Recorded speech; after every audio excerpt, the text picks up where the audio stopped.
और आखिरी सौदा में हमारे साथ अब जुड़ रहे हैं 5cents.com के technical research analyst Sarvendra Srivastava और एंजल ब्रोकिंग के फंड मैनेजर मयूरेश जोशी। स्वागत है आप दोनों का ही।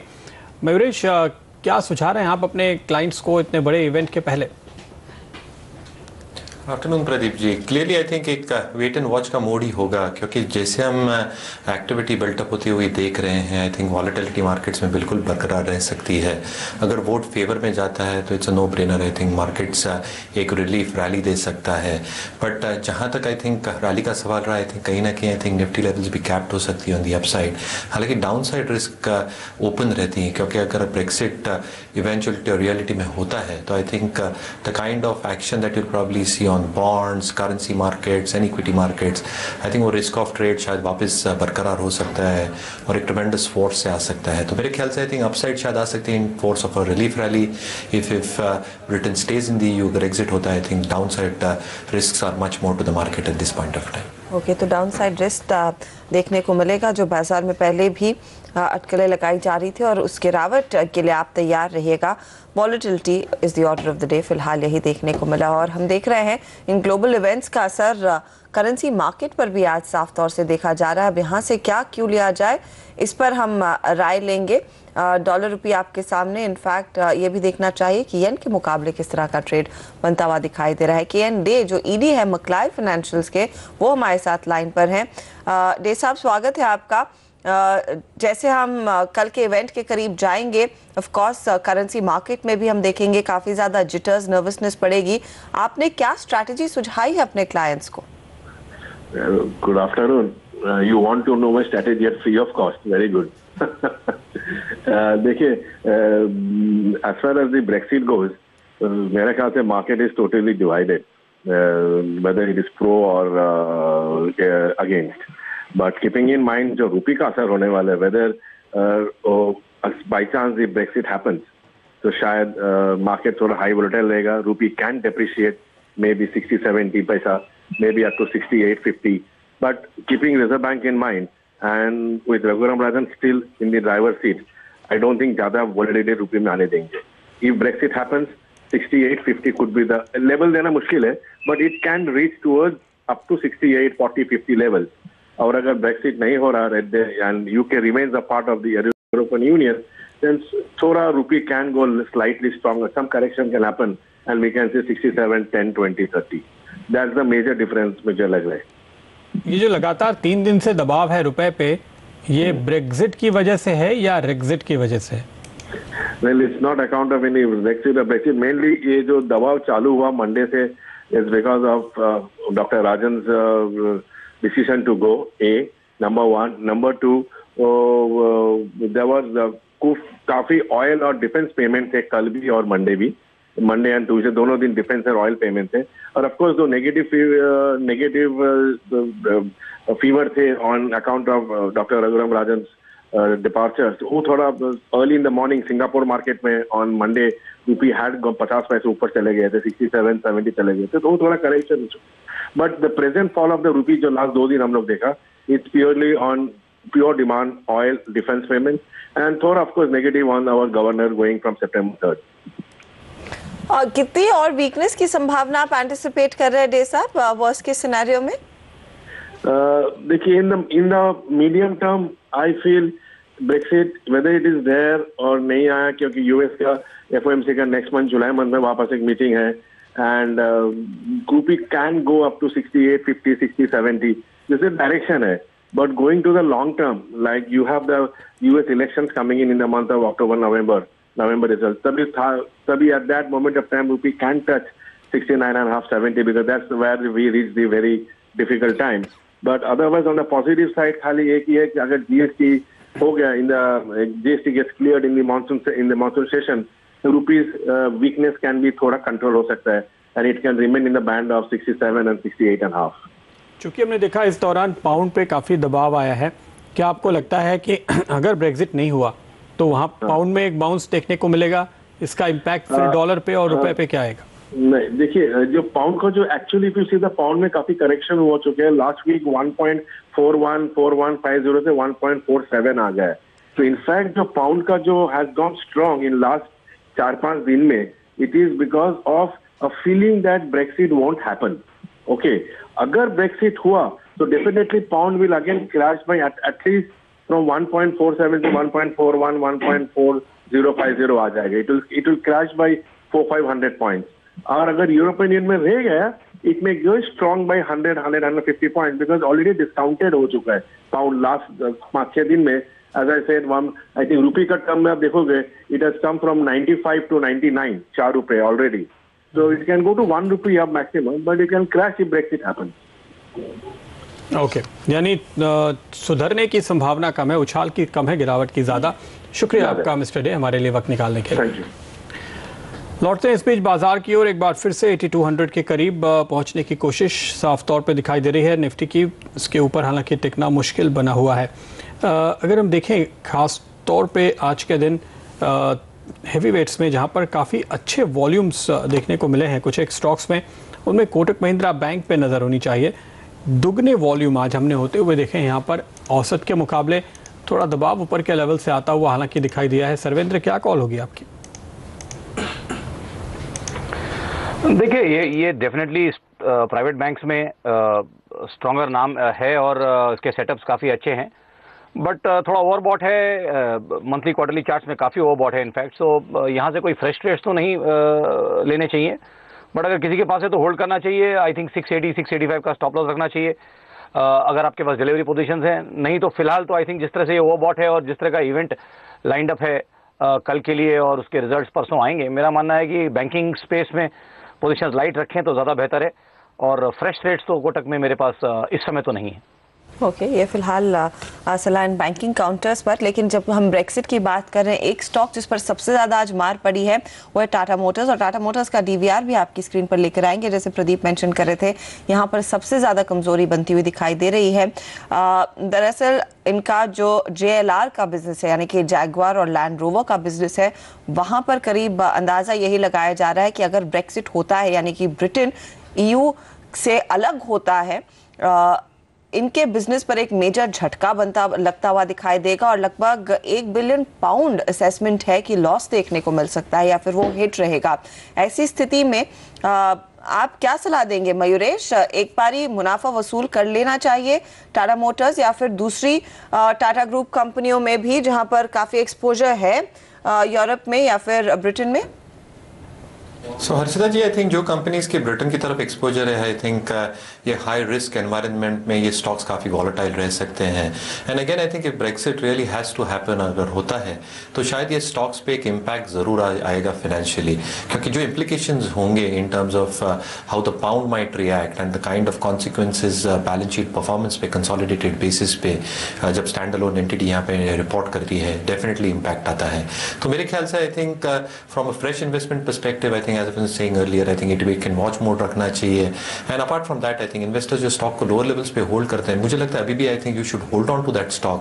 I think event risk है, but I think you should be waiting for that event to probably play out and then probably take a call. Okay.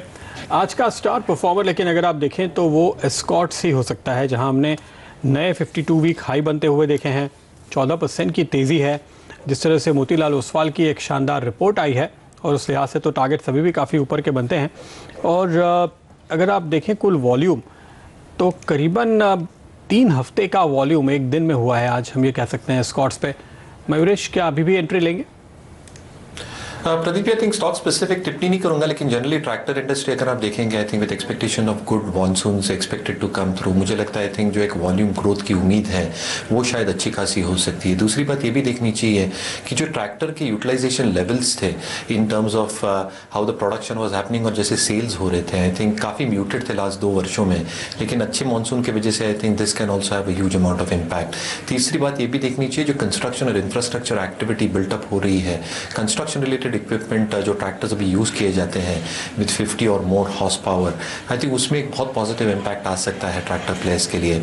चौथी बात ये भी देखनी चाहिए कि आई थिंक जो मार्जिन्स में एक दबाव सा देखा था, you might see some amount of operating leverage play out. तो मुझे लगता है I think generally tractor as an industry should do reasonably better. अगर मानसून अच्छे होते हैं और मानसून उम्मीद के बेहतर होते हैं तो volume recovery, volume growth base year के मुताबिक I think should be much better, and I think the earnings forecast should also grow up. तो मेरे ख्याल से I think farm related equipment as a general theme should do very well. Okay, लेकिन M&M थोड़ा सा flattish trade कर रहा है। चार्ट्स पर आपकी क्या कॉल रहेगी सर्वेंद्र, या फिर आप प्रेफर करेंगे एस्कॉर्ट्स ही लेना? नहीं, I think Escorts definitely, excuse me, जिस तरह से वॉल्यूम्स के साथ निकलने की कोशिश कर रहा है ये स्टॉक, वैसे भी हमारे टॉपिक्स में रहा है 120-130 के लेवल्स पे, बट अब थोड़ा ओवरबॉट तो डेफिनेटली हो गया है और अब यहाँ से 220-230 पे उसको कुछ लॉन्ग टर्म हर्डल्स हैं। तो अगर किसी ने अभी तक ट्रेड नहीं किया है उसमें तो मेरे ख्याल से वेट कर लें। एक 220-230 का उसका एक स्टिफ रेजिस्टेंस एरिया है, अगर वो निकाल लेता है स्टॉक डिसाइसिवली तो ये लॉन्ग रन में, लॉन्ग टर्म में वैसे भी ये स्टॉक अच्छा ही है और वहाँ से उसको और ट्रैक्शन और मोमेंटम वहाँ से उसको मिल सकता है। बट फिलहाल के लिए आई थिंक एस्कॉर्ट्स तो मैं अवॉइड करूँगा, इवन M&M भी मैं अवॉइड करूँगा। Four wheeler space I think Tata motors, M&M, ये सब थोड़े से मोमेंटम में, इनमें मोमेंटम डिकेज दिख रहे हैं और जो कल का इवेंट लाइंड अप है उसके हिसाब से अगर देखा जाए तो आई थिंक 4-व्हीलर स्पेस में अभी तो अवॉइड करना चाहूँगा। बट अगर एक 4 से 5% के करेक्शन आ जाते हैं इन स्टॉक्स में तो निचले लेवल से आई थिंक इंटरेस्ट इसमें वापस आएगा और वहाँ से पार्टिसिपेट करना बनता है। ओके, तो नजर डालेंगे कुछ और इंटरेस्टिंग स्टॉक्स पे जहां आज आखिरी मिनटों में हम मूवमेंट देख रहे हैं, लेकिन आपके कुछ सवालों के जवाब देते हैं। आपने व्हाट्सएप के जरिए जो सवाल पूछे थे उनमें से कुछ के जवाब समित चौहान दे रहे हैं एंजल ब्रोकिंग के। आंध्र बैंक पे सवाल था, बाई कॉल दी है, गिरावट पे खरीदारी करने की सलाह है, 51.50 पे स्टॉप लॉस लगाएं, 59 के टारगेट। LIC हाउसिंग फाइनेंस पे भी इन्होंने बाई कॉल दी है, स्टॉप लॉस 463 पे और टारगेट 502 के रखने की राय है। अगर आप कोई सवाल पूछना चाहते हैं हमें तो हमें व्हाट्सएप कीजिए, हमारा नंबर है 7045220000। इस बीच ग्लोबल मार्केट्स पर एक बार फिर नजर डाल लेते हैं। सभी की नजरें हैं कि ब्रिटेन किस तरह वोट करता हुआ दिखाई देगा, क्या ये EU का हिस्सा बना रहेगा, यूरोपियन यूनियन का हिस्सा बना रहेगा या नहीं। नरम शुरुआत जरूर देखने को मिली लेकिन हल्की सी पॉजिटिव टेरिटरी कैक टैक्स और फुटसी में देखी जा रही है और भारत फिलहाल बिकवाली के घेरे में है। लेकिन ब्रिटेन के यूरोपियन यूनियन से बाहर होने पर कल जनमत संग्रह है और इस पर फैसला परसों यानी कि शुक्रवार को आएगा। ब्रेक्सिट को लेकर ब्रिटेन में किस तरह का माहौल है ये बताने के लिए हमारे साथ फोन लाइन पर हमारे एडिटर यूरोप संजय सूरी जुड़ गए हैं। संजय, आई एम श्योर काफी एक्शन है लेकिन फिलहाल क्या फीलर्स मिल रहे हैं दोनों कैंप से? ये तनाव बढ़ता जा रहा है क्योंकि पूरा देश बटा हुआ है, लोग बटे हुए, घर घर में बंटवारा चल रहा है और जैसे समय निकट आ रहा है तो लोगों के मन में तनाव बढ़ रहा है और प्रश्न बहुत बड़ा अब दिखाई देने लग रहा है कि ब्रिटेन बाहर यूरोपियन यूनियन से निकलेगा या नहीं, क्योंकि इस प्रश्न के उत्तर के अंजाम जो है वो बहुत गंभीर होंगे और बहुत देर तक चलेंगे लोगों के साथ। दोनों तरफ से बहस बहुत जोरों शोरों से जारी है। कुछ का कहना है कि अगर बाहर निकला तो आर्थिक वातावरण जो है बहुत बिगड़ जाएगा। दूसरों का कहना है कि देखिए साहब, 350 मिलियन पाउंड हफ्ता जो है ब्रिटेन EU को देता है वो बचेगा और वो ब्रिटेन में खर्च हो जाएगा। तो कई सवाल उठते हैं कि कितना पैसा जाता है, कितना पैसा वापस आता है, EU से किस तरह की सपोर्ट मिलती है, किस रूप में। तो बहस का तो कोई अंत नहीं है लेकिन अब समय फैसले का आ रहा है। आपसे समझना चाहूंगी इस समय सीन क्या है, क्योंकि लास्ट जो हमने देखा था इट वाज नियरली 50% और हल्का सा 51% ब्रेक्सिट यानी कि ब्रिटेन का एग्जिट होगा EU से, उस तरफ इशारा आ रहा था। लेटेस्ट इंफॉर्मेशन आप ही के हाथ होगी? देखिए, ये पोल्स पर बहुत ज्यादा भरोसा नहीं किया जा सकता। उसके दो कारण हैं। एक तो इनमें बहुत परिवर्तन आ रहा है, कुछ ऊपर कुछ नीचे, कुछ पोल्स इधर का संकेत, इधर का पलड़ा भारी दिखा रहे, कुछ उधर का। तो अब लोग पोल ऑफ पोल्स करते हैं, मतलब 4, 6, 8 पोल्स को जोड़ के उनकी एवरेज निकाल के फिर वो अंदाजा लगाते हैं। लेकिन महत्व की बात यह है कि जितने भी पोल्स आ रहे हैं उनमें जो लोग अनडिसाइडेड हैं, यानी कि जिन्होंने कोई फैसला नहीं किया, उनका हिसाब किताब नहीं रखा गया और अनुमान यह है कि 10 से 12% तक संख्या उनकी है जिन्होंने अभी तक कोई फैसला लिया नहीं। तो उन पर निर्भर रहेगा कि नतीजा क्या निकलेगा और उनकी सोच क्या है, उनकी वोट किस दिशा में जाएगी, इसका संकेत हमें पोल से अब नहीं मिल रहा। दूसरी बात यह है कि जो ब्रेक्सिट के पोल से पहले तो इससे भी ज्यादा अधिक सपोर्ट दिखा रहे थे ब्रेक्सिट के लिए, लेकिन एमपी जो कॉक्स की हत्या के बाद कुछ तब्दीली आई है। दूसरी तरफ रिमेन की शक्ति बढ़ी है पोल्स अनुसार, और मार्केट्स में भी असर पड़ा है। पाउंड जो बहुत गिरते चला जा रहा था वो जरा सा स्टेबल हुआ, जरा सी मजबूती पकड़ी। तो काफी फ्लक्चुएशन नजर आ रहा है, काफी ऊंच नीच नजर आ रही है, और ये अपने में संकेत है कि कितनी अनसर्टेनिटी चल रही है लोगों में, कितनी दुविधा है लोगों के मन में और विचारों में कि ये इसका नतीजा क्या निकलेगा और क्या निकलना चाहिए। बिल्कुल। जो भारतीय कम्युनिटी है वहाँ पे उनकी सोच क्या दिख रही है, क्योंकि काफ़ी सारे मेंबर्स हैं, इम्पोर्टेंट पॉलिटिशियंस हैं इंडियन ओरिजिन के। देखिए, जब यहाँ पर जो पोल्स है इतने निकट चल रहे हैं और नतीजा जो है इतना क्लोज है, तो संभावना नहीं, यकीनन भारतीय कम्युनिटी में इतनी शक्ति है और इतनी संख्या है कि वो नतीजा बदल सकते हैं, क्योंकि भारतीयों की यहाँ संख्या 1.6 मिलियन है, 16 लाख है। तो जब वोट इतनी करीब हो गई तो इसमें जो वोटर्स हैं वो फैसला कर सकते हैं कि इधर जाए वोट या उधर। लेकिन देखने की बात यह है, इंडियंस को एक ब्लॉक वोट नहीं है, इंडियंस में भी उसी तरह बंटवारा है जिस तरह बाकी की समाज में है, बाकी वोटर्स में है। कुछ संकेत ये मिले हैं कि भारतीय कम्युनिटी ब्रेक्सिट की फेवर में ज्यादा है, और इसको मद्देनजर रखते हुए प्रधानमंत्री डेविड कैमरॉन ने, chancellor of the exchequer George Osborne ने काफी भारतीय इलाकों का दौरा किया, मंदिरों में गए, हाथ जोड़े, दुआ दी, जो वहाँ लोग थे उनको संबोधित किया। उनसे कहा कि भाई जो है रिमेन के लिए वोट डालो। तो ये दिखाता है कि काफी चिंतित है सरकार भारतीय वोट के बारे में, कि भारतीय वोट कहीं ब्रेक्सिट की तरफ ना चली जाए, लेकिन भारतीयों में भी बंटवारा है। बिल्कुल। तो ये बटा हुआ है फिलहाल जनमत, लेकिन लोग क्या चाहते हैं ब्रिटेन के, ये पता चलेगा हमें शुक्रवार को। तो हम फिर से लौट कर आएंगे संजय आपके पास। बहुत बहुत शुक्रिया इस पूरे अपडेट के लिए। तो ये ताज़ा जानकारी जो आपको सीधे लंदन से हमारे यूरोप एडिटर संजय सूरी दे रहे थे। इस वक्त बिल्कुल अनडिसाइडेड है, पूरी तरह से मामला ओपन है। और इंटरेस्टिंग बात जो इन्होंने कही कि वोट जो अभी तक सर्वे हुए हैं उन पे शायद बहुत भरोसा नहीं किया जा सकता, इसलिए मामला काफ़ी हद तक ओपन है। लेकिन इंडियन कम्युनिटी इंटरेस्टिंगली ब्रिटेन को यूरोप से बाहर निकलने के फेवर में ज़्यादा नज़र आ रही है। ये भी संजय का एक अंदाज़ा था। इनफैक्ट काफ़ी कुछ एक जो लीडिंग पॉलिटिशियंस हैं उनका स्टैंड तो हमें पता है कि वो ब्रेक्सिट के फेवर में है, जो इंडियन ओरिजिन के कुछ एक राजनीतिज्ञ हैं। खैर, भारत में ब्रोकर्स ब्रिटेन के इस पोल के बारे में क्या सोच रहे हैं, इसको लेकर CNBC आवाज़ ने एक पोल कराया है, और इस पर ज़्यादा जानकारी लेते हैं हमारे रिसर्च हेड आशीष वर्मा से। आशीष, बताइए। देखिए, बहुत मुश्किल है, जो संजय भी हाईलाइट कर रहे थे, ये कहना कि कल क्या होगा। अब तक के पोल्स बहुत कंफ्यूज पिक्चर हमारे सामने ला रहे हैं, लेकिन हमने जब पोल करा बाजार के तमाम मार्केट पार्टिसिपेंट्स के बीच में, वहां पे कोई कंफ्यूजन नहीं आया। हमारा पहला सवाल यही था उनसे कि क्या उनको लगता है ब्रिटेन यूरोपियन यूनियन से जिस जनमत संग्रह में वोट करेगी एग्जिट होने के लिए। 91% पोल पार्टिसिपेंट्स और ये तमाम ब्रोकर्स, शेयर बाजार के जानकार जो आप इस चैनल पर देखते हैं, उन सबके रिस्पॉन्स है ये 91% मानते हैं कि नहीं, ब्रेक एग्जिट नहीं होगा, यानी कि ब्रिटेन यूरोपियन यूनियन के बाहर नहीं जाएगी। फिर हमने उनसे दो सिनेरियो पेंटिंग करने को कहा। एक कि अगर एग्जिट होता है तो निफ्टी में कितनी कमजोरी, कितनी गिरावट वो आते हुए देख रहे हैं। हमने 3 ऑप्शंस दिए थे, वो ऑप्शंस आपकी स्क्रीन पर आएंगे। और 2/3 से ज्यादा पोल पार्टिसिपेंट्स का मानना है कि 7800 तक हमें कमजोरी शायद देखने को मिले, यानी कि मौजूदा लेवल से करीब 400 अंक के आसपास का दबाव वो एंटिसिपेट कर रहे हैं। हमारा दूसरा सिनेरियो पेंटिंग का सवाल था ऑब्वियस सा कि अगर ब्रेट रिमेन होता है, यानी कि यूरोपियन यूनियन के में बना रहता है ब्रिटेन, तो कितनी अपसाइड उन्हें निफ्टी में नजर आती है।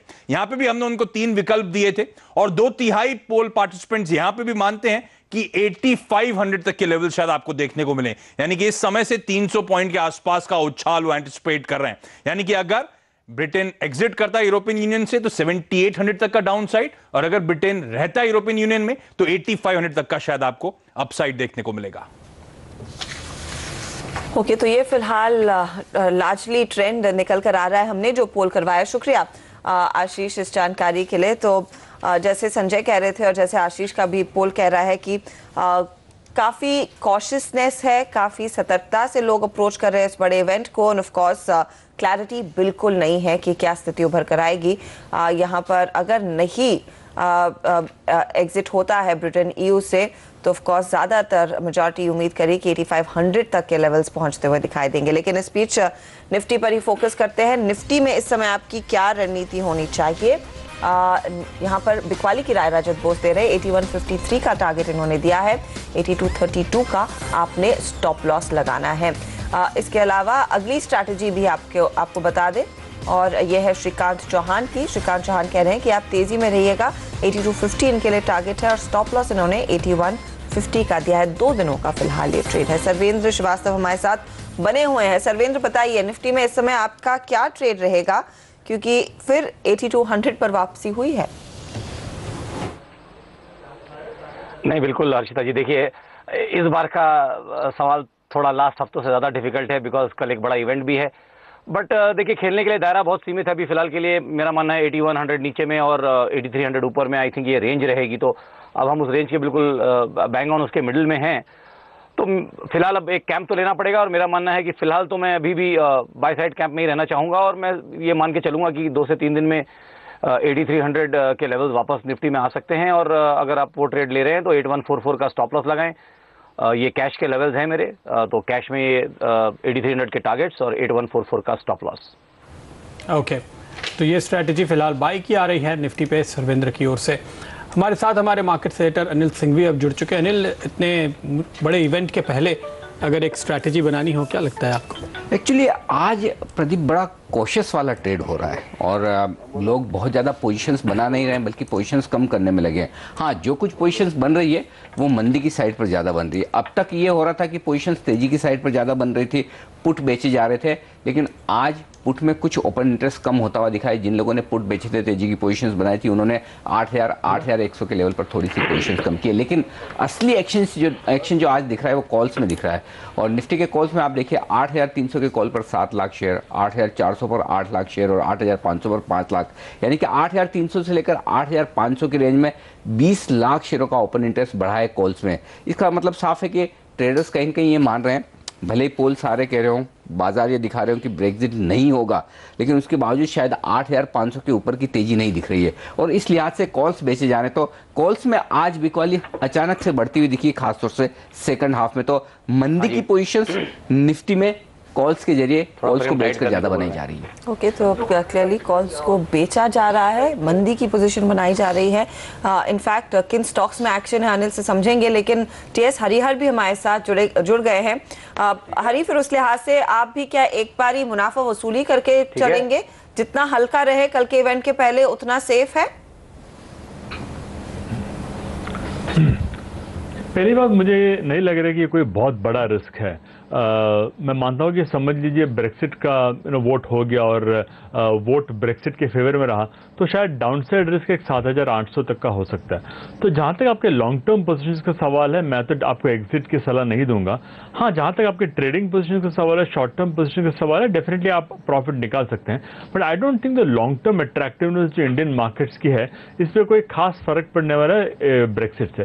तो यदि आप एक ट्रेडिंग पोजीशन लेके चल रहे हैं तो डेफिनेटली थोड़ा प्रॉफिट बुक करके लाइट रहिए। बट जहां तक आपके लॉन्ग टर्म कॉल्स का सवाल है, आई डोंट थिंक खास कोई फर्क पड़ना चाहिए। ओके, तो हरिहर नहीं मानते कि बड़ी गिरावट आएगी। हरिहर, हालांकि हमारा पोल जो हम कुछ देर पहले दिखा रहे थे, हमारे ज़्यादातर लोग ये मान रहे हैं कि 7800 तक के लेवल निफ्टी पे आ सकते हैं अगर ब्रेक्जिट हुआ।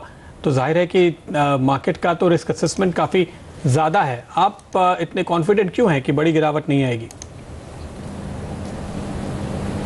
हाँ, मैं भी 7800 की बात कर रहा था, विच इज रफली about 5% from the current levels.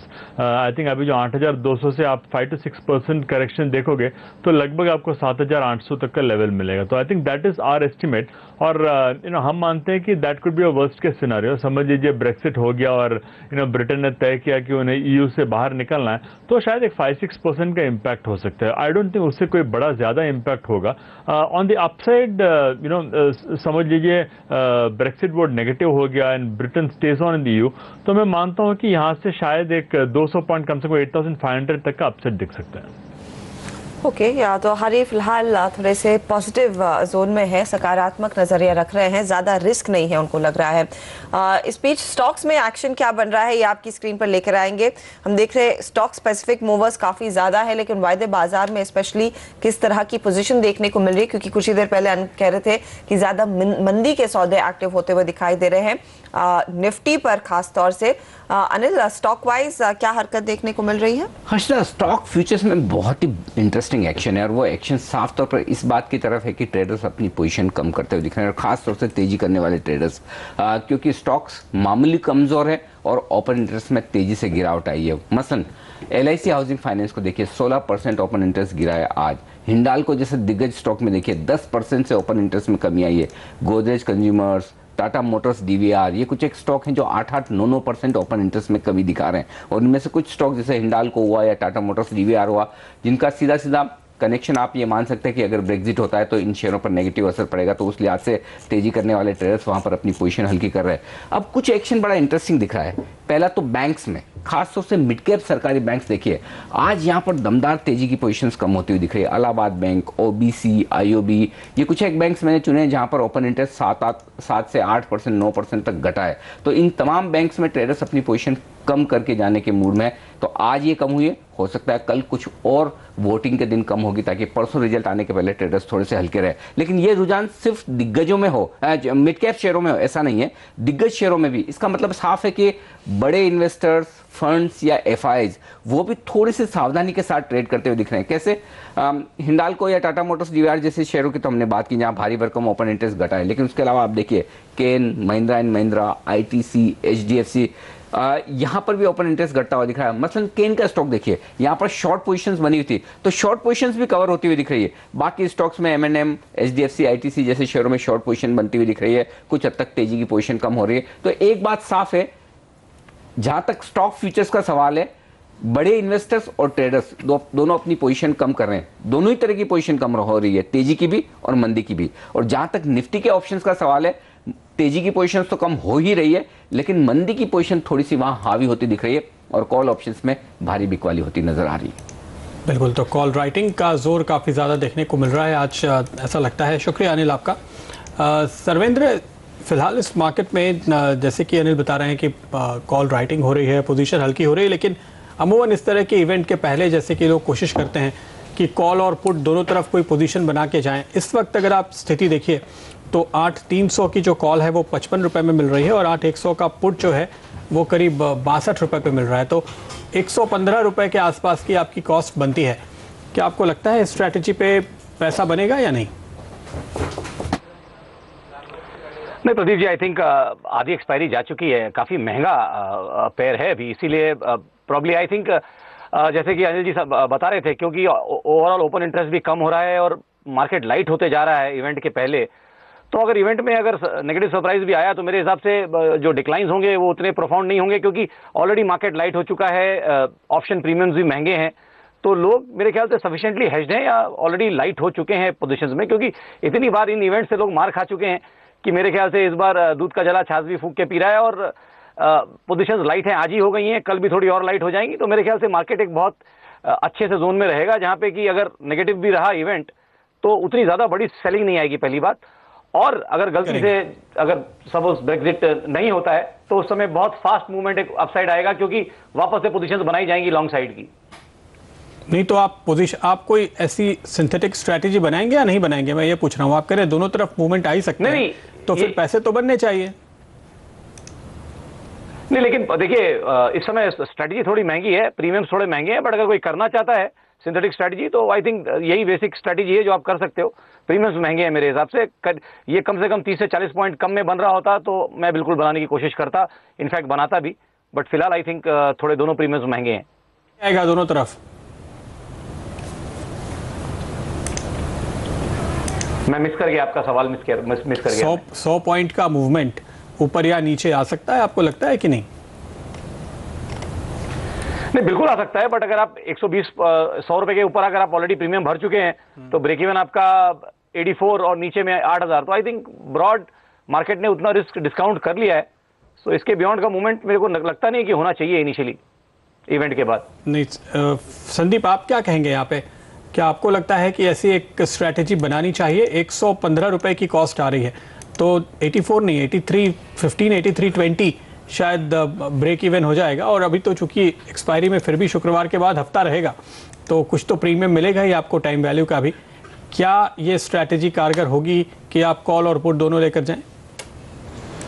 Pradeep, मैं बिल्कुल स्ट्रैटेजी बनाने के साइड में रहूंगा, क्योंकि मुझे लगता है कम से कम 200-250 पॉइंट की मूव निफ्टी में दोनों साइड आ सकती है। 7800 7850 नीचे में आ सकता है, 8450 8500 आ सकता है। और आप सिर्फ 1 या 2 दिन का व्यू लेते हैं और मंडे को निकल जाते हैं तो लॉस इतना नहीं होगा, पूरा का पूरा प्रीमियम नहीं आपका जाना है।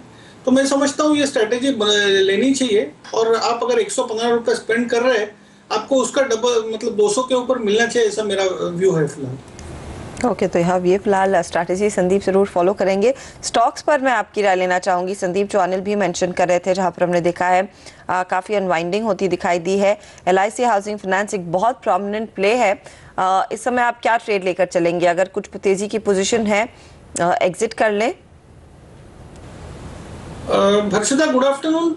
पैटर्न वाइज इतना वीक नहीं लग रहा है। हाँ, अगर आप F&O ट्रेडिंग की बात कर रहे हो तो लॉस ऑफ मोमेंटम जरूर दिख रहा है, बट नीचे में मुझे लगता है वापस 480 475 रेंज में बाइंग आनी चाहिए। तो मुझे ऐसा कोई दिख नहीं रहा है कि यहाँ से 7-8% का फॉल आ जाए, या इतना लंबा करेक्शन नहीं दिख रहा है, तो मैं होल्ड करूंगा। ओके, फिलहाल होल्ड की कॉल आप लेकर चलेंगे। इस बीच आइए देखते हैं कि आखिरी मिनटों में आज किन स्टॉक्स में हलचल देखी जा रही है। JSW होल्डिंग एक स्टॉक देखिए जहां पर उछाल आया करीब 3% के आसपास का। लिक्विडिटी हालांकि काफ़ी नहीं है।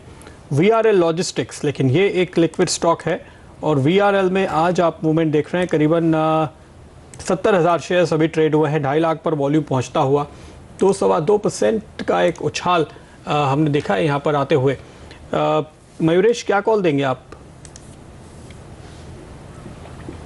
जैसे माहौल चल रहा है और मानसून सेशन में जैसे एक्सपेक्टेशंस है कि GST का बिल शायद क्लियर हो जाए, अगर ये उम्मीद लेके बैठे हैं तो मुझे लगता है आई थिंक जो सारे लॉजिस्टिक के स्टॉक्स हैं इसमें एक हरकत देखने मिल सकती है। हालांकि आई थिंक स्टॉक स्पेसिफिक रहना मैं आई थिंक पसंद करूंगा ये सेक्टर में। आपको देखना पड़ेगा आई थिंक जो कंपनीज को एक मार्जिन हिट पड़ी है during the past so many quarters, operationally हो या बिजनेस एक्सपेंशन प्लान्स के वजह से हो, I think those companies will take another few quarters to recover their earnings trajectory. और जो कंपनीज आई थिंक स्टैंड कर चुकी हैं द अर्निंग्स डाउनग्रेड्स, मेरे ख्याल से I think if GST comes through, I think one really must expect over the next 4 to 8 quarters you will see traction happening with in this space. तो logistic as a space आपको रोकना होगा क्योंकि वित्त मंत्री यहाँ पर जानकारी दे रहे हैं कैबिनेट मीटिंग के बारे में। आइए चलते हैं सीधे वहीं। इसरो द्वारा उसकी ब्रीफिंग माननीय प्रधानमंत्री जी ने पूरे मंत्रिपरिषद को की और मंत्रिपरिषद ने इसरो की, उसके सभी वैज्ञानिकों की सराहना की और उनका अभिनंदन किया, जो ये एक अचीवमेंट, नया कीर्तिमान इसरो ने स्थापित किया है।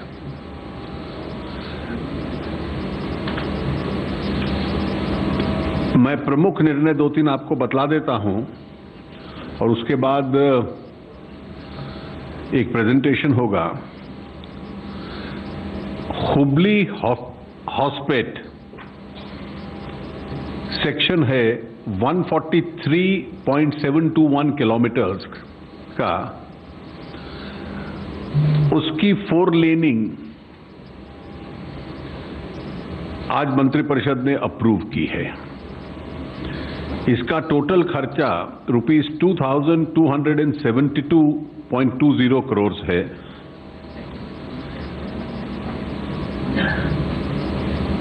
मिनिस्ट्री ऑफ सरफेस ट्रांसपोर्ट का ये प्रपोजल था जिसको आज स्वीकार किया गया। दूसरा एक महत्वपूर्ण प्रपोजल जो 15 वर्षों से चला आ रहा था, वो गंगा के ऊपर पटना में महात्मा गांधी सेतु है। बहुत पुराना हो चुका है और जिसकी वजह से बहुत बड़ा ट्रैफिक जैम वहां पर रहता है और खूब समय लगता है उसको पार करने में। और 15 वर्ष से अधिक से इसकी चर्चा हो रही थी कि महात्मा गांधी सेतु का पुनर्निर्माण या रिहैबिलिटेशन हो। इसकी जो लेंथ है वो 5.575 किलोमीटर है। ये पटना और हाजीपुर को जोड़ता है और बिहार की कनेक्टिविटी की दृष्टि से एक बहुत महत्वपूर्ण लिंक है। नॉर्थ और साउथ बिहार को ये जोड़ता है और पिछले 15 सालों से ये पेंडिंग था। प्रधानमंत्री जी का जो बिहार पैकेज था उसमें भी ये एक प्रमुख प्रपोजल था। आज कैबिनेट ने 4 लेनिंग ऑफ महात्मा गांधी सेतु इस पूरे प्रस्ताव को मंजूरी दी है। It's a rehabilitation of the existing bridge. इसके ऊपर खर्चे का जो अनुमान है ₹1742.01 करोड़।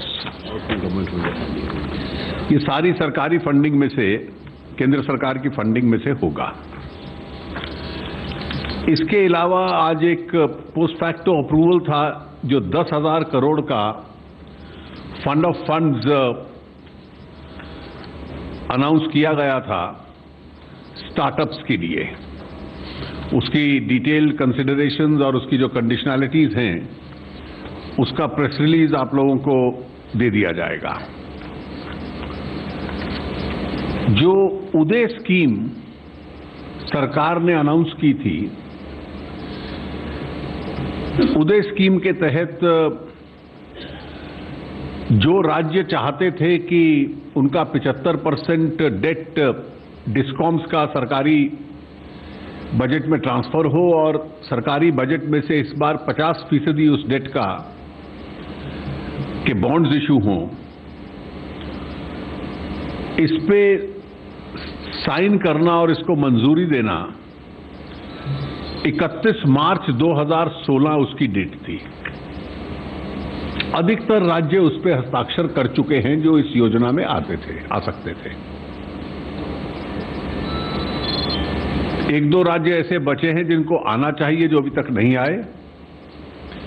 आज मंत्रिपरिषद ने इस तारीख को 31 मार्च 2016 से बढ़ाकर 31 मार्च 2017 तक इसको एक्सटेंड किया है।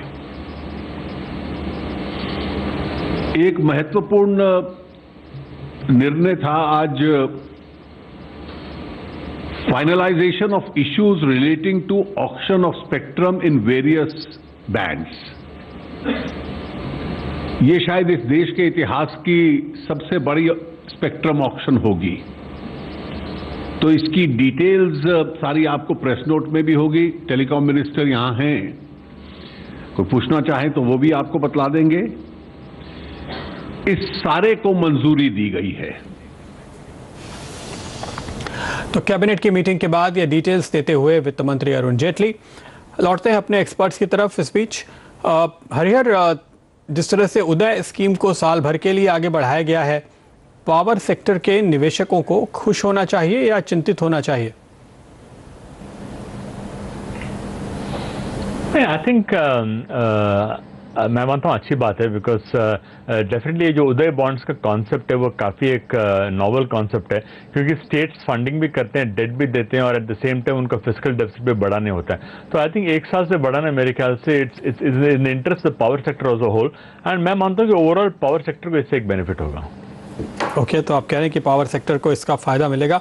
चलिए देखते हैं बाजार में हो क्या रहा है, किन स्टॉक्स में है मूवमेंट। एसएल प्रोपैक, ये स्टॉक आप देखिए, यहाँ पर हमने तेजी से गिरावट आते हुए देखी है, 3% के आसपास की। मवाना शुगर्स आप देख सकते हैं, मवाना शुगर्स में करीब 2.5% की गिरावट हमने आते हुए देखी है। निटको टाइल्स शुरू से काफ़ी तेज़ी में था, यहाँ पर एक गिरावट दिखाई दे रही है। टाटा कॉफ़ी के स्टॉक पर नज़र रखिए, टाटा कॉफ़ी काफ़ी ज़बरदस्त वॉल्यूम के साथ आज बढ़ा है, लेकिन पिछले कुछ मिनटों में हमने यहाँ पर करीब 16-17 लाख शेयर्स का ट्रेड देखा है, और ये बिकवाली का ट्रेड है, यानी पूरे दिन के वॉल्यूम का करीबन 10% के आसपास, बल्कि ज़्यादा है ये ट्रेड। और नुकसान फिलहाल यहाँ पर होता हुआ तो थोड़ी मुनाफा वसूली हो रही है, ये हम कह सकते हैं। टाटा कॉफ़ी पे मयूरेश आपका कोई व्यू है? जनरली आई थिंक अगर हम देखें जो कॉफ़ी प्रोडक्शन है world wide expected to be a little bit lower this time around, और इंडियन एक्सपोर्ट्स में एक अच्छी खासी स्पाइक आई है पिछले कुछ महीनों में, इसलिए कि एक सेंटिमेंटल बूस्ट हो सकता है कॉफ़ी प्रोड्यूसर्स के लिए। बट लार्जली अपने को बैलेंस शीट्स देखना बहुत ज़रूरी होता है। Balance sheets I think for this commodities player happen in cycles, इसलिए आई थिंक साइकिल्स पहचानना और जानना बहुत ज़रूरी होगा।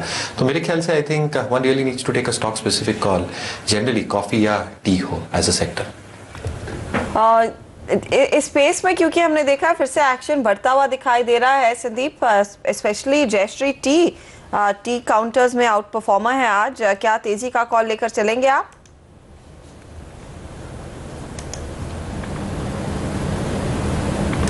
मोमेंटम मुझे नहीं लग रही है। अगर तेजी का कॉल भी लेते हैं तो 100 पे बहुत ज्यादा स्ट्रॉन्ग रेजिस्टेंस है जो मुझे नहीं लगता है इतना इजीली पार करेगा। तो मैं समझता हूँ 102, 103 के ऊपर क्लोज होता है तो 120 के टारगेट के लिए लिया जा सकता है विद 96 स्टॉप लॉस। मैं अभी फिलहाल डिसीजन नहीं लूंगा। Fair enough. एक दिग्गज काउंटर अदानी पोर्ट पर नजर रखिए। यहाँ पर पिछले आधे घंटे में 1% तक की तेजी आती हुई दिखाई दी है। वॉल्यूम पिकअप देखने को डेफिनेटली मिला है। अब स्टॉक 2% की तेजी दिखा रहा है।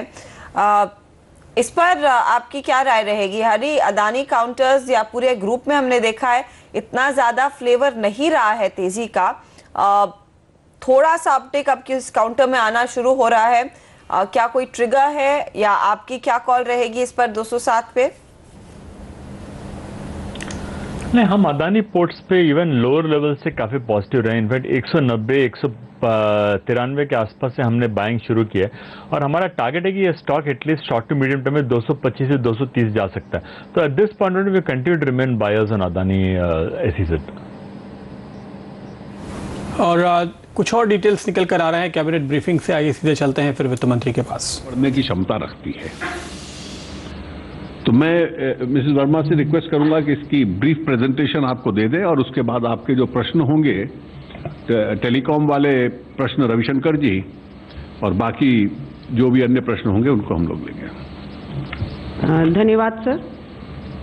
आज जैसा कि मंत्री जी ने बताया, कैबिनेट ने 6000 करोड़ का एक विशेष पैकेज टेक्सटाइल एवं गारमेंटिंग सेक्टर में को बढ़ावा देने के लिए आज उसकी स्वीकृति दी है। और इसका मुख्य मकसद है कि जो एम्प्लॉयमेंट जनरेशन की क्षमता है इस सेक्टर में उसको पूरी तरह से हार्नेस किया जाए और करीब 1 करोड़ जॉब्स जो है, कम से कम 1 करोड़ जॉब्स अगले 3 सालों में जनरेट किए जाएं। एक बहुत ही महत्वपूर्ण बात यह है कि ये जो टेक्सटाइल सेक्टर का पोटेंशियल जब हम देखते हैं तो एम्प्लॉयमेंट से रिलेटेड जो इसका पोटेंशियल है, खास करके एपरल सेक्टर का, गारमेंटिंग का, तो हम ये देखते हैं कि केवल 1 करोड़ के पूंजी निवेश से, इन्वेस्टमेंट से करीब 70 जॉब गारमेंटिंग सेक्टर में क्रिएट होते हैं, जो कि अगर हम इसकी तुलना स्टील सेक्टर से करें तो वहाँ केवल 10 और ऑटोमोबाइल सेक्टर में केवल 25 होते हैं। तो इस तरह से गारमेंटिंग सेक्टर में एम्प्लॉयमेंट जनरेशन की बाकी सेक्टर्स की तुलना में बहुत ज़्यादा क्षमता है और बहुत कम पूंजी निवेश से ही ये क्षमता इसको हम पा सकते हैं। तो इसको ध्यान में रखते गए ये स्पेशल पैकेज दिया गया है। दूसरा, तो 6000 करोड़ का एक स्पेशल पैकेज टेक्सटाइल और गारमेंटिंग सेक्टर के लिए जरूर आया है, लेकिन उसके फाइन प्रिंट का भी इंतजार रहेगा, जो कुछ ही देर में इसका खुलासा किया जाएगा। अब स्टॉक्स देखिए, इनमें कल तक तो काफी तेजी बनती हुई दिखाई दी थी, लेकिन अब ये थोड़े से फीके पड़ रहे हैं। कल का आउट परफॉर्मर चाहे वो अरविंद हो, ट्राइडेंट जैसे काउंटर्स, गिनी फिलामेंट जैसे काउंटर्स, इन सब में मुनाफा वसूली होती हुई दिखाई दे रही है। नॉर्मली टफ लगातार हर साल बजट में आता है, लेकिन हर यहाँ पर एक मिड फाइनेंशियल ईयर में हम देख रहे हैं 6000 करोड़ का पैकेज आता हुआ, जिसमें हमारा अनुमान यही है, जो हमें जानकारी मिल रही थी, कि वर्किंग कैपिटल लोन सस्ती दरों पर मिलता हुआ दिखाई देगा। एक्सपोर्ट को कुछ बढ़ावा देने की कोशिश है, ऑफ कोर्स लेबर कॉन्ट्रैक्ट्स बदलेंगे। आपको क्या लग रहा है, टेक्सटाइल एक अपॉर्चुनिटी है? कल तक तो काउंटर्स काफी भागे थे, लेकिन आज एकदम फ्लैट है। कि पिछले कुछ सालों में काफ़ी हद तक जो भारत का एडवांटेज रहा था टेक्सटाइल्स में, I think that has been lost to countries like Bangladesh, Vietnam, जो कि काफ़ी अभी क्रिटिकल मैन्युफैक्चरर्स बन गए हैं। तो डेफिनेटली गवर्नमेंट का एक सोच रहा है कि पिछले 1.5-2 साल में कच्चे तेलों के दाम काफ़ी लो रहने के कारण आई थिंक आपका फिस्कल डेफिसिट और करंट अकाउंट डेफिसिट काफ़ी हद तक कंट्रोल में है। लेकिन यहाँ से क्योंकि ऑयल बॉटम हो चुका है, एक अपवर्ड ट्रेंड दिखा रहा है, तो एक्सपोर्ट प्रमोशन पे ज़्यादा फोकस देना चाहिए। तो मेरे ख्याल से ये जो फोकस है, जो 6,000 करोड़ का पैकेज है, ये काफ़ी हद तक एक्सपोर्ट प्रमोशन का पैकेज है और मैं मानता हूँ it's a step in the right direction. Okay, export बढ़ने की आप उम्मीद कर सकते हैं और उससे इस सेक्टर को शायद फ़ायदा होगा। देखते हैं कुछ और स्टॉक्स जिनमें पिछले कुछ मिनटों के दौरान खरीदारी हुई है। डीबी रियल्टी पे नज़र डालिए। इस स्टॉक में करीबन 1.25 लाख शेयर्स ट्रेड हुए हैं और एक उछाल आते हुए आपको दिखाई देगा। डीबी रियल्टी के स्टॉक पे आप देख सकते हैं दिन के हाइस पे बंद होने की तैयारी फिलहाल दिख रही है। सर्वेंद्र, क्या कहते हैं चार्ट्स? आई थिंक काफ़ी ओवरसोल्ड है ये स्टॉक और लॉन्गर टर्म सेटअप्स भी इसके ऐसे दिखा रहे हैं कि एक सेलिंग क्लाइमैक्स जिसको हम बोलते हैं वो करीब एक 40 के लेवल्स पे इसमें ओवरऑल पूरा हो चुका है। तो अब ये सेटअप्स अगर ओवरऑल देखा जाए तो अब ये ट्रेडिंग स्टॉक तो है नहीं, क्योंकि थोड़ा सा वॉलेटाइल रहता है और प्राइस मूवमेंट्स थोड़े चॉपी रहते हैं। बट अगर किसी का 3 से 6 महीने का अगर इसमें नज़रिया है तो मेरा मानना है कि 60 से 62 तक के टारगेट्स का अनुमान लगाया जा सकता है और एक करीब 42 के नीचे एक स्टॉप लॉस लगाएं, एक काफ़ी डिसेंट रिस्क रिवॉर्ड बनता है और एक बाय साइड का ट्रेड बनता है। ओके, तो एक बाय साइड का ट्रेड डेफिनेटली बनता हुआ दिखाई दे रहा है। एक बार फिर आप देखिए मनप्पुरम जनरल फाइनेंस में कुछ एक्शन 1% तक का आता हुआ दिखाई दे रहा है। वीआरएल लॉजिस्टिक्स की हम पहले बात जरूर कर रहे थे, इसमें अभी भी एक स्पाइक बना हुआ है 309 के आसपास। वीआरएल में क्या तेजी करके जाना ठीक रहेगा संदीप? मोमेंटम तो है हर्षदा, 315-317 तक का व्यू मेरा है। आप अगर लेकिन थोड़ा सा नीचे 305-306 में आता है तो ही रिस्क टू रिवॉर्ड बैठेगा। मुझे नहीं लगता ये इतना इजीली 320 क्रॉस करेगा, तो स्मॉल अपसाइड की मैं बात करूंगा। जाते जाते आप देखें करियर पॉइंट के स्टॉक में भी एक थोड़ा सा अपटिक है, करीब 2.5% की तेजी। सद्भाव इंजीनियरिंग में हमने देखा है एक पुला पाता हुआ करीब 1-1.5% बढ़ा है पिछले आधे घंटे में।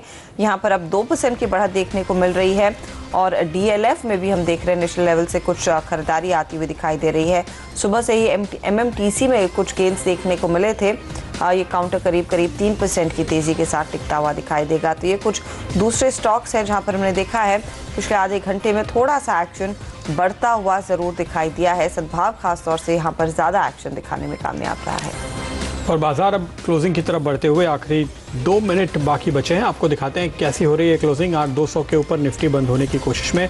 निफ्टी बैंक पॉजिटिव हुआ है और वहां से मदद मिलती हुई, लेकिन आज के टॉप परफॉर्मेंस में एस्कॉर्ट सबसे ऊपर दिखाई देगा, करीब 14% ऊपर क्लोजिंग की तैयारी और महीने भर का वॉल्यूम इनफैक्ट हो गया है यहाँ पे हम कह सकते हैं। इसके अलावा थॉमस कुक एक स्टॉक जहाँ पर हमने वॉल्यूम के लिहाज से करीब 3 हफ्तों का वॉल्यूम एक दिन में देख लिया है, तो बहुत ही ज़बरदस्त वॉल्यूम के साथ यहाँ पर भी हमने खरीदारी होते हुए देखी है। स्वराज इंजन एक रिलेटिवली इलिक्विड काउंटर है, लेकिन आज नया 52 वीक हाई बना है और यहाँ भी काफ़ी शानदार वॉल्यूम देखने को मिल रहे हैं। फार्मा स्टॉक्स में नाटको फार्मा पे आज खासतौर पे हमने तेज़ी का रुख देखा है करीब 5 गुना वॉल्यूम के साथ। और हेक्सावेयर एक स्टॉक जहाँ पे एक लोकल ब्रोकरेज ने रेटिंग बढ़ाई है और उसका फ़ायदा मिलता हुआ करीब 4.5% ऊपर हफ्ते भर का वॉल्यूम यहाँ पर हुआ है। टाटा कॉफ़ी में भी करीब हफ्ते भर के वॉल्यूम के साथ 7-8% ऊपर क्लोजिंग हो रही है।